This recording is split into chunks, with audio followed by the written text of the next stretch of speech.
is the post-match pint. It is the first post-match pint of the season. It is Steve Graves. It is Paul Johnson. It is Liverpool going to Chelsea and getting a 1-1 draw. It was a really good game of football. And Steve, we're going to go through this season, and I want Liverpool to win the lot. I want Liverpool to be the business. I want all of that. But the other thing I want to watch is really good games of football. And I thought it was an excellent game. It really was. Two good sides, ebb and flow, so on and so forth. Listen, we feel like we've had some hard lines simultaneously.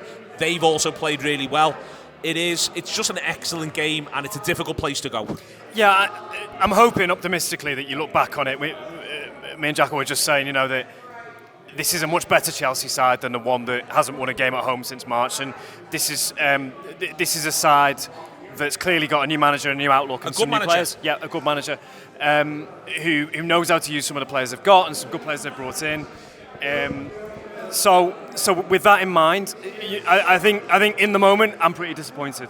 Pretty disappointed with the fact that Liverpool start the game so well, clearly established that they are the superior team, and I think probably 8 or 9 of them are better than their counterparts in the starting lineups. But that doesn't play out as the game goes on. I feel like Liverpool don't respond brilliantly to setbacks.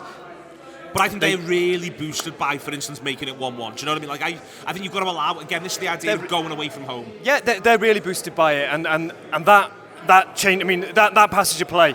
I mean, of course, goals and not goals change games, and Liverpool's second goal being rightly ruled out for offside, and then them scoring not too long afterwards does just fundamentally change the game. From there, Liverpool. I mean, I don't think Liverpool are taking a point, but they are struggling to. They're struggling to build a position where they can do anything else, really. I think when you look at it, we saw the XG is roughly similar. At times, it felt like Liverpool were being maybe more dominated than they were. They end up with more shots in the game and with equal XG. They've suffered through that. You have to hope they'll be stronger for it. You have to hope there's players to come in still, but they're the players who've had a bit of a baptism today. With some good bits and some and some iffy bits, can come through that and improve. So, thinking back to first day of last season when Liverpool do some of this, but at a much weaker side, in a much more haphazard way, and in a way that makes you feel, gave you a feeling of doom. This doesn't. It feels like we're bright and we've got things about us, and we've got some squad depth in some areas. There's a lot of work to be done, but the work is to be done, and the work is there, and the people are there to put that work in. I thought, first and foremost, Paul, I want to do this we do the first 5 we put out for free, so I want to just say this out loud. I thought Enzo Fernandez was the game's outstanding performer. It's some centre midfield performance from him. The way he gives it, gets it, looks after himself, moves through the phases in the pitch. There's this thing they keep using now as a football term, through the thirds, and he's excellent in every third of the pitch. I thought he was terrific, but the other thing I thought today was both sides had so many players who were so good at passing it 30 yards. Mm-hmm. And what I mean by that is, like, you got the goal, the Diaz goal. It's a gorgeous ball from McAllister to find Salah. Mm-hmm. Salah's ball, that is a 30-yard ball. It's one that's sideways, but it's a 30-yard ball. It's spot on. Just before that, Trent had played a 30-yard ball. So much of what Fernandes does so well is a 30-yard ball. These footballers now, and the way they're being coached and the way they're being looked after, they're so good at moving their team the right 30 yards so often. They make so many good choices. Yeah, you kept saying right throughout the first half as well, stop him playing.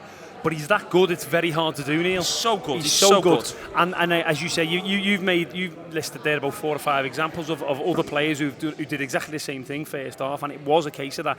And when the goal's just been on there in the replay, and it was a gorgeous goal we scored. It really was, and that's where you said, Steve, there's loads of things that you can be positive about from today's performance, and that was definitely one of them. The goal, some of our passing, as you say, it's a really crucial sort of 10 minutes where we have the goal rightly ruled out for offside, and then they get back into it.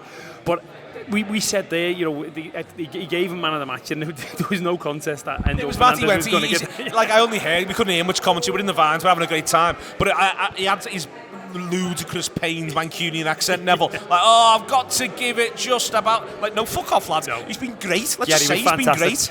YouTube, press the button, become a member of the Anfield Wrap from the heart of the city of Liverpool.